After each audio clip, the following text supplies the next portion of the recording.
아랄해는 카자흐스탄과 우즈베키스탄에 걸쳐 그 면적만 6만 8천 제곱킬로미터에 달하는 세계에서 4번째로 큰 호수입니다. 남한 면적의 3분의 2에 달하는 그야말로 바다 같은 호수라 할 수 있죠. 그런데 이런 거대한 아랄해가 현재 소멸 위기에 처해져 있습니다. 그뿐만 아니라 지구에서 가장 위험한 호수로 변하고 말았는데요. 대체 아랄해에선 어떤 일이 벌어지고 있는 걸까요? 중국 신장 자치구에 위치한 티엔산 산맥. 이곳의 빙하가 녹은 물은 중앙아시아 여러 곳으로 갈라집니다. 그중 하나가 카자흐스탄까지 흘러들어가 시르다리아 강이 되고, 시르다리아 강의 종착지가 바로 세계에서 4번째로 큰 호수인 아랄해입니다.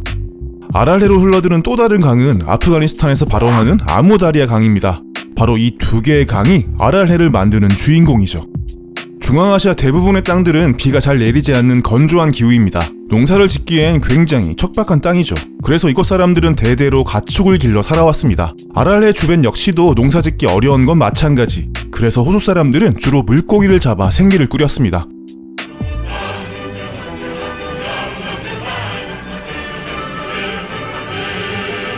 하지만 20세기 들어서 아랄해 주변은 큰 변화를 맞게 됩니다. 소련 정부가 풀 한 포기도 자라기 힘겨운 이 황무지를 개간해 농업지대로 만들 계획을 수립한 것이죠. 그러기 위해선 대규모 관계 공사가 필요했습니다.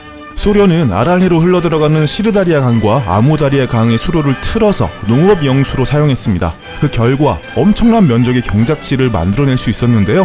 소련 당국은 집단 농장인 콜로스를 조직해 이곳에서 면허와 쌀 등을 재배하게 했습니다.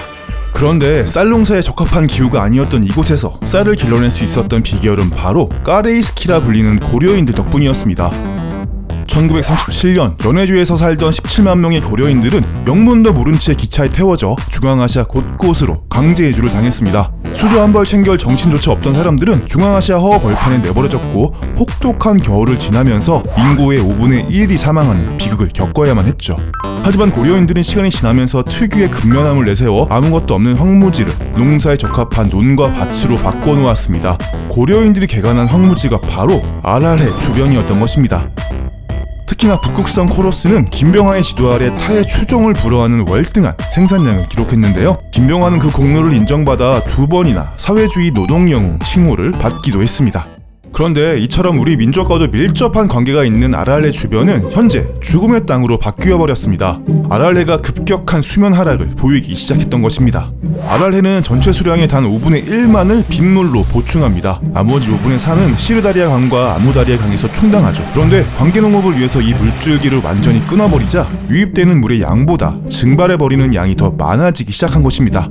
1960년부터 조금씩 변화를 보이던 아랄해는 날이 갈수록 급격하게 물이 말라갔고 1990년에 이르러서는 북아랄과 남아랄 두 쪽으로 갈리는 비극을 맞이했습니다.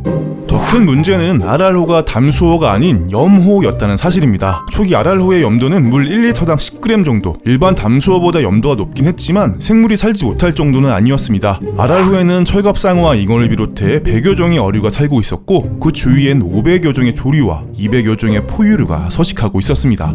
하지만 아랄호가 마르자 소금이 호수에 축적되기 시작했습니다. 최악일 때는 평상시의 4배인 1리터당 40g, 즉 40퍼밀의 염도를 나타내기도 했는데요. 바다의 평균 염도가 35퍼밀인 걸 감안해 본다면 아랄해는 바다보다 더 짠 호수가 되어버렸던 셈이죠. 아랄해의 급격한 염도 변화는 어류 자원에 치명적이었습니다. 1960년 43,440톤의 물고기가 잡혔던 아랄해는 1980년이 되자 어획량이 제로가 되어버렸습니다.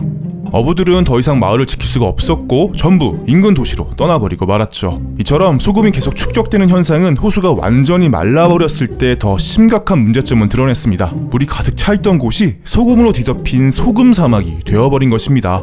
호수의 사막화는 주변 토지에도 영향을 미쳤습니다. 호수와 연결되어 있던 지하수도 함께 말라버렸던 것이죠. 그 때문에 토지에 공급되는 물보다 증발되는 물이 더 많아져 버렸고 이곳 역시도 염분이 축적되면서 호수와 마찬가지로 생물이 살 수 없는 황무지 소금 사막이 되어버린 것입니다.